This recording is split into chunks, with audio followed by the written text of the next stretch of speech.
आप BBC Urdu service का programme Sairbeen देख रहे हैं। पाकिस्तान की वादी स्वात में 3 दहाइयों से कायम रेशम का कपड़ा तैयार करने वाले 300 छोटे बड़े कारखाने शिद्दत पसंदी और सैलाब से होने वाले नुकसानात के बायस बंद हो गए हैं।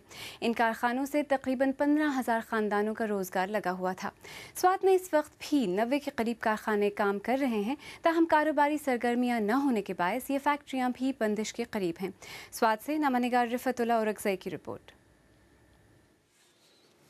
25 साल तक रेशम की फैक्ट्री में हुनरमंद की हैसियत से काम करने वाले शिरीन जान के लिए रोज़ाना की उजरत पर ये मेहनत मजदूरी करना इंतहाई मुश्किल है। लेकिन शायद इसकी बदकिस्मती है कि एक तो स्वात में ज़्यादातर रेशम के कारखाने बंद पड़े हैं और ऊपर से वो घर के वाहिद कफील भी हैं, जिसकी वजह से हुनरमंद होकर भी अब वो रेत उठाने पर मजबूर हैं। शिरीन जान 7 बच्चों के बाप भी हैं। बिजली नहीं होती थी और कारखाने में बेकार बैठे रहते थे। आजकल मेहनत मजदूरी करते हैं, कभी एक दिन दिहाड़ी मिलती है तो कभी 5 दिन भी काम नहीं होता।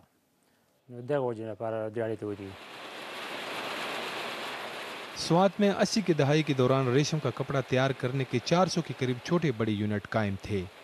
मकामी सतह पर कायम इन फैक्ट्रियों में खाम कपड़ा तैयार किया जाता था, जो मुल्क के दीगर शहरों को सप्लाई होता था। इस सनत से हजारों मजदूर खानदानों का रोजगार वाबस्ता था। शमशेर अली ने रेशम के कारोबार में करोड़ों रुपए की सरमायाकारी की हुई है। इनकी इस फैक्ट्री में जदीद मशीनें भी लगी हुई हैं, जिससे कम वक्त में ज्यादा माल तैयार किया जाता है।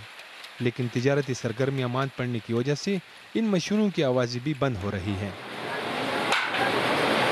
और इन्हें अब स्क्रैप में फरोख्त किया जा रहा है।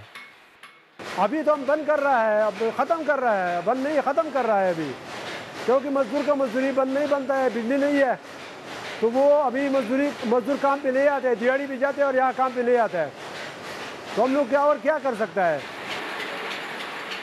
वादी स्वात रियासत के दौर से टैक्स फ्री जोन रहा है, जहाँ आज भी सरमायाकारों से किसी किस्म का कोई टैक्स नहीं लिया जाता। इस सहूलत के तहत दीगर शहरों से भी स्वात के नाम पर आने वाले खाम माल पर कोई टैक्स नहीं लिया जाता था, लेकिन अब इनमें बाज़ सहूलतों को वापस ले लिया गया है, जो सरमायाकारों के बकौल सिल्क इंडस्ट्री की जवाल का एक सबब भी है।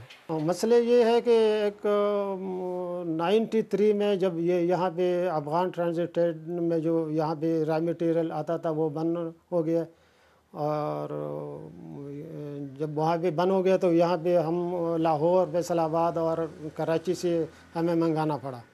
और यहाँ पे अगर वहाँ से हम रॉ मटेरियल मंगाए, फिर यहाँ पे कपड़ा बना के फिर हम लाहौर और फैसलाबाद हम बेचते हैं, कराची बेचते हैं, तो हमारे यहाँ सिल्क इंडस्ट्री के लिए ये होता है कि डबल ट्रांसपोर्टेशन का ख़र्चा हमारा होता है सिल्क इंडस्ट्री का। स्वात में जब हालात अच्छे थे तो पंजाब के ताजरों ने भी रेशम की सनत में बड़े पैमाने पर सरमायाकारी कर रखी थी। स्वात में तमाम मसाइल की जड़ को शिद्दत पसंदी से जोड़ा जाता है, लेकिन सिल्क यूनिट्स की बंदिश की एक बड़ी वजह शिद्दत पसंदी के साथ साथ बिजली की लोड शेडिंग भी है, जिसकी वजह से ये कारोबार ख़त्म होकर रह गया है। हुकूमत ने रेशम की दम तोड़ती हुई सनत में दोबारा जान डालने के लिए हाल ही में बहाली के एक प्रोग्राम का आगाज किया है, जिसके तहत बीमार सनतों को खुसूसी ग्रांट जारी किया गया, जिससे वादी में मशीनों की आवाज़ें फिर से गूंजने लगी है। जो लोग जिनका रोजगार चला गया था वो तो वापस आ गया, लेकिन इंडस्ट्री की प्रोडक्शन वो उस लेवल पे अभी भी नहीं है जिस लेवल पे ये छोड़ के गए थे या जिस लेवल पे था, क्योंकि इलेक्ट्रिसिटी की क्राइसिस भी इतने ज़्यादा नहीं थे, एक सिस्टम फ्लो सही चल पड़ा था। अब तो बिल्कुल इसी तरह शुरू हो गया जैसे नए सिरे से आप अपने कारोबार को शुरू कर रहे हो। तो इंशाल्लाह hopefully with in a year और 2 ये जो है ना अपने उस लेवल पे आ जाएंगे एटलीस्ट, बल्कि उस लेवल से आगे इसलिए होंगे कि टेक्नोलॉजी भी अपग्रेड हो जाएगी। स्वात में अमन की बहाली के बाद जिंदगी का पहिया तो चल पड़ा है, ताहम बीमार सनतों की बहाली के लिए हंगामी बुनियादों पर इकदामात की ज़रूरत है, ताकि शिद्दत पसंदी के मारे हुए स्वाती अवाम की दुखों का कुछ हद तक मदावा किया जा सके। रिफतुल्लाह औरकज़ई, BBC न्यूज़, स्वात। आपको यहाँ याद दिलाते चलें कि आज सरबीन का बड़ा मौजू था पाकिस्तान में फालज से बढ़ती हुई अमवात। पाकिस्तान स्ट्रोक सोसाइटी के तहत सिर्फ अस्पतालों से मुरतब किए गए आदाद शुमार के मुताबिक मुल्क में रोज़ाना तकरीबन 400 लोग फालज के मर्ज से हलाक होते हैं।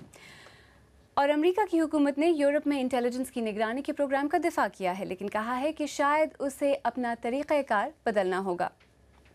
सरबीन में पेश होने वाले मौज़ूआत अगर आप दोबारा देखना चाहें या किसी मौजू पर अपनी राय देना चाहें तो हमारी वेबसाइट bbcurdu.com पर आएँ।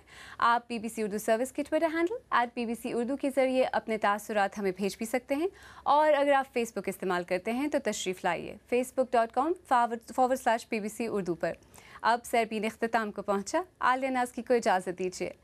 लेकिन जाते जाते जिक्र अमरीकी रॉक बैंड वेलवेट अंडरग्राउंड के मरकज़ी गुलकार और नग़्मा निगार लू रीड का, जिनके इंतकाल के बाद दुनिया भर से उनके लिए ताज़ियती पैगामात आ रहे हैं। 50 साल पर मुहित अपने मौसीकी के सफ़र में लू रीड ने अमरीकी रॉक म्यूज़िक पर गहरे असरात छोड़े। Walk on the wild side और परफेक्ट डे जैसे गानों में उन्होंने मुतनाज़े मौज़ूआत को अपनी मौसीकी का हिस्सा बनाया।